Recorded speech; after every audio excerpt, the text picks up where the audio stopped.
Our 8th day on the Camino Portuguese began with a crossing of the Pontevedra bridge on our way out of Pontevedra. It wasn't long until we reached a secluded stretch of forested trail on our way towards Caldas de Reis.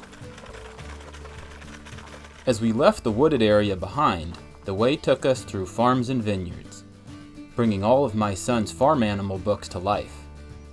A friendly horse pulled us off of the trail for a long midday break, and instantly became Owen's favorite member of our extended Camino family. Moments like these are the essence of Camino magic. The bond between everyone and everything along the trail never ceases to amaze. We said goodbye to the horse and sheep at least 3 or 4 times before making our way onto the path towards Santiago. The miles of walking in and out of each town tend to be the most forgettable part of each Camino stage in my opinion. But the entrance to Caldas de Reis is an obvious exception.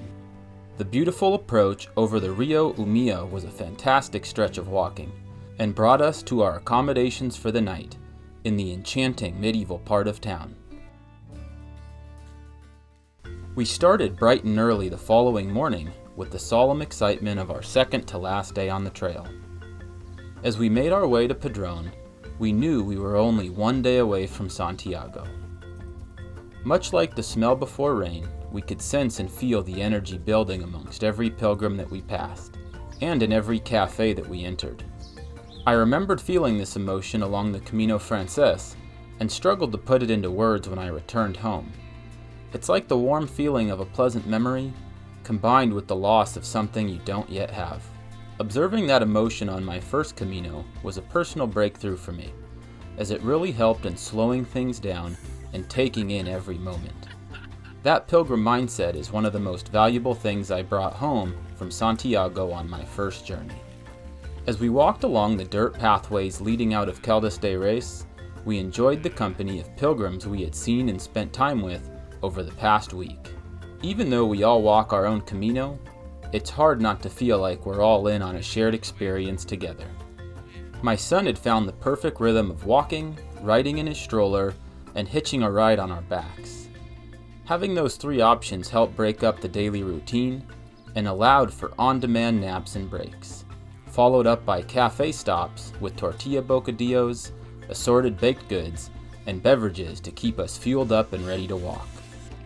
After our lunch, we continued on through a forested part of the trail, knowing we had 4 miles of asphalt and cobblestone heading into Padron. Those miles during the early days of any Camino can be hard on the feet and legs. We were well conditioned at this stage from our 9 days of walking since leaving Porto. We also had the magnetic draw of the Santiago Cathedral pulling us forward. Owen fell asleep for his second nap of the day as we pushed ahead into the final miles before reaching Padron. We began planning for a second lunch of pizza upon entering town, and were mentally preparing for our 10th and final day. We began our journey in Portugal, and only 16 miles stood between us and Santiago.